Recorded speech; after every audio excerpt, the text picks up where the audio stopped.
Sementara itu, calon gubernur DKI Jakarta Basuki Cahayapurnama membantah dirinya terlibat dalam dugaan skandal korupsi proyek IKTP.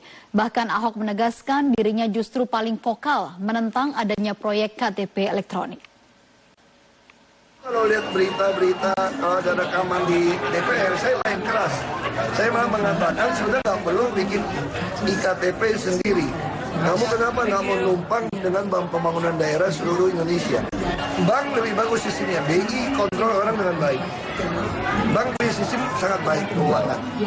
Jadi sudah perlu nggak saya bilang. Terus kalau masih daerah yang nggak bisa terjangkau dengan bank, ada BRI. Sampai unit desa terkecil. Kenapa nggak mau manfaatkan bank kayak mahasiswa, bikin kartu ATM langsung kartu anggota? Itu paling murah. Terus buat apa ada pemuktahiran data? Tiap hari lahir mati itu banyak kok. Saya ngomong di dalam rapat itu. Bapak mau komisi lain ya Pak? Komisi iya, agama. dulu tawarin saya mau komisi mana ya, saya bilang sama aja. Gara-gara IKTP Pak?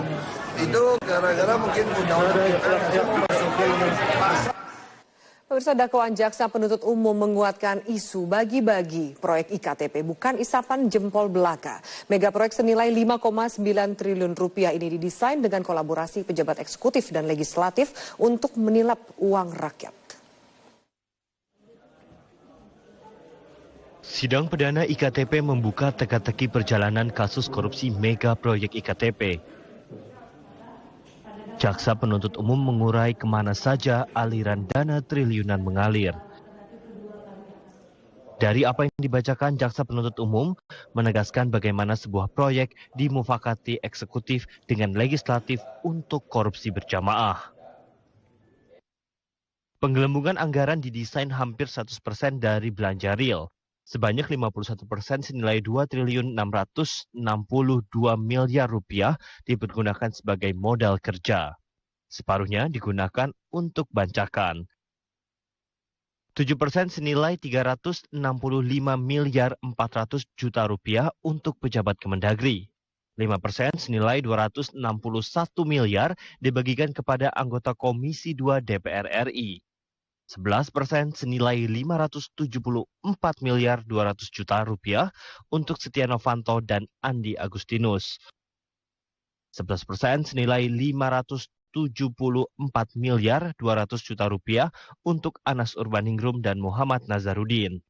15% senilai 783 miliar sebagai keuntungan pelaksana.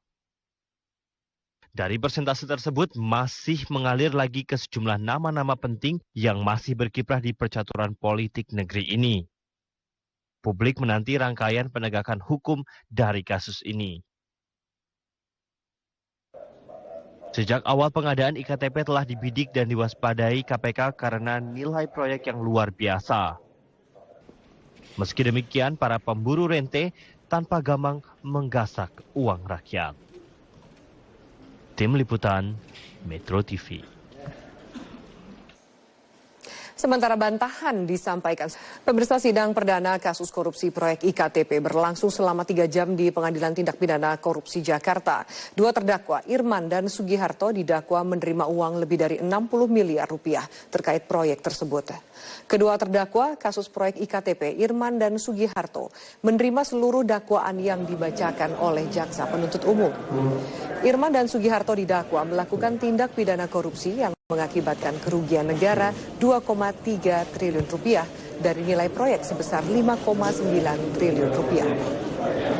Keduanya dijerat pasal 2 sebagai dakwaan primer dan pasal 3 sebagai dakwaan subsidiar dari Undang-Undang Tindak Pidana Korupsi. Kedua terdakwa tidak mengajukan nota keberatan atau eksepsi sehingga majelis hakim menetapkan sidang dilanjutkan pekan depan dengan agenda pemeriksaan saksi.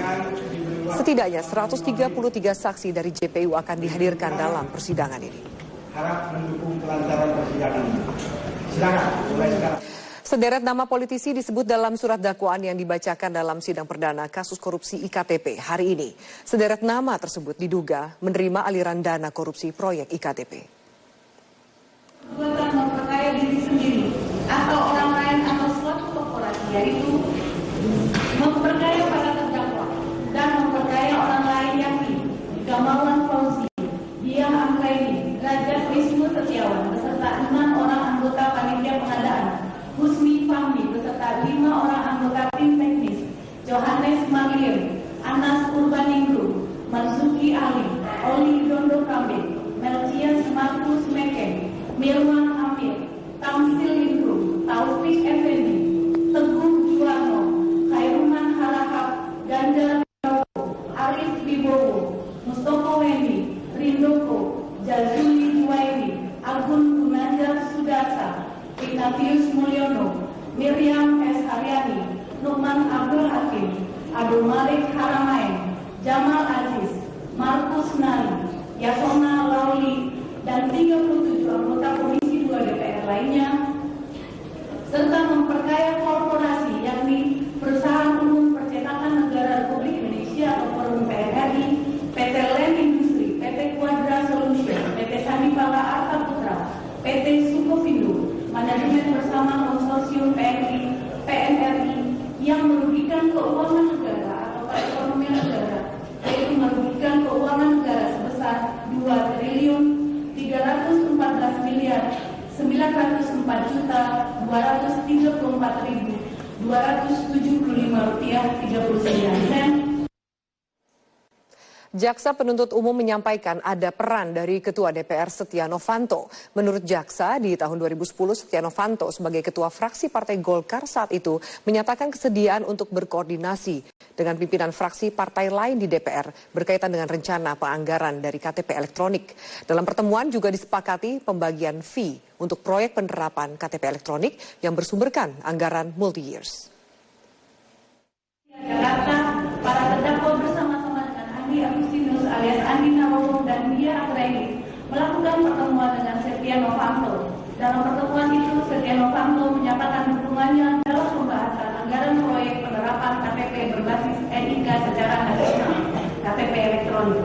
Guna mendapatkan kepastian mengenai dukungan Setia Novanto tersebut, beberapa hari kemudian terdakwa 1 dan Andi Agustinus alias Andi Narogong menemui Setia Novanto di ruang kerjanya di lantai 12 gedung DPR RI. Dalam pertemuan tersebut, terdakwa 1 dan Andi Agustinus alias Andi Narogong meminta kepastian kesiapan anggaran untuk proyek penerapan KTP berbasis NIK secara nasional. Atas pertanyaan tersebut, Setia Novanto mengatakan bahwa ia akan mengkoordinasikan dengan pimpinan fraksi lainnya. Pada bulan Mei 2010, di ruang kerja Komisi 2 DPR RI lantai 1, sebelum rapat dengan pendapat, terdakwa 1 melakukan pertemuan dengan Gamawan Fauzi, Dia Anggraini, Khairuman Harahap, Ganjar Pranowo, Taufik Effendi, Teguh Juwarno, Ignatius Mulyono, Mustofa Weni, Arif Wibowo, M. Nazarudin, dan Andi Agustinus alias Andi Narogong.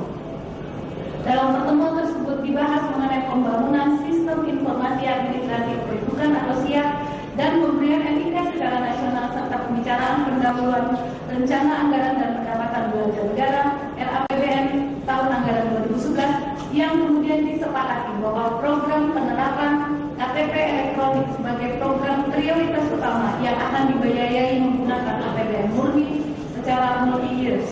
Dalam kesempatan itu, Mustofa Weni menyampaikan bahwa yang akan mengerjakan proyek KTP elektronik adalah Andi Agustinus alias Andi Narogong karena sudah biasa mengerjakan proyek di Kementerian Dalam Negeri dan sudah familiar dengan Komisi 2 DPR RI. Selain itu, Mustofa Weni juga memberikan garansi bahwa Andi Agustinus alias Andi Narogong berkomitmen memberikan sejumlah fee kepada anggota DPR dan beberapa pejabat Kemendagri. Atas